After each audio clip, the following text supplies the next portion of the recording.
النجم أحمد عبد العزيز ضيف شرف مهرجان الشروق لإبداعات طلاب الإعلام في دورته التاسعة. الفنان أحمد عبد العزيز أحد أبرز نجوم الدراما المصرية، واشتهر بأدواره القوية في المسلسلات التلفزيونية خلال فترة الثمانينات والتسعينات.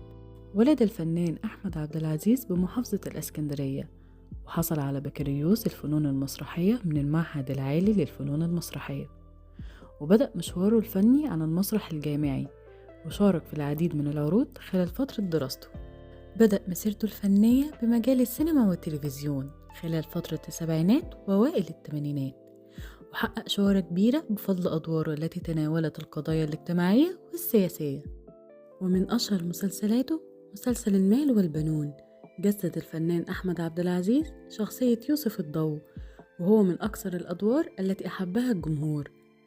ومسلسل ذئاب الجبل، صاحب العلامة الكبرى في الدراما الصعيدية، حيث قام الفنان بدور البدري بدار. ومسلسل سوق العصر، وقام بلعب شخصية منصور المغازي وحصل على نجاح كبير. وجدير بالذكر مسلسل من الذي لا يحب فاطمة، قدم لنا الفنان شخصية صبري التي كانت من أبرز أعماله الرومانسية. وشارك الفنان أحمد عبد العزيز في العديد من الأفلام السينمائية الناجحة، مثل فيلم حارة برجوان وفيلم الصفقة.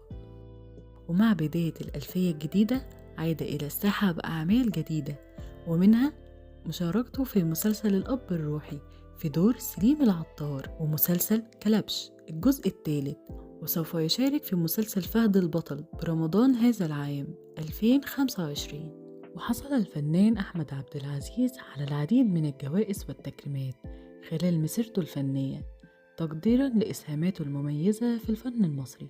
وفي النهاية سيظل الفنان أحمد عبد العزيز علامة بارزة في تاريخ الدراما المصرية، حيث استطاع بأدائه المتميز وقدرته الفائقة على التلون والتجديد، واختياراته الفنية الراقية أن يحفر اسمه في ذاكرة الجمهور، ولديه مكانة خاصة بين نجوم جيله.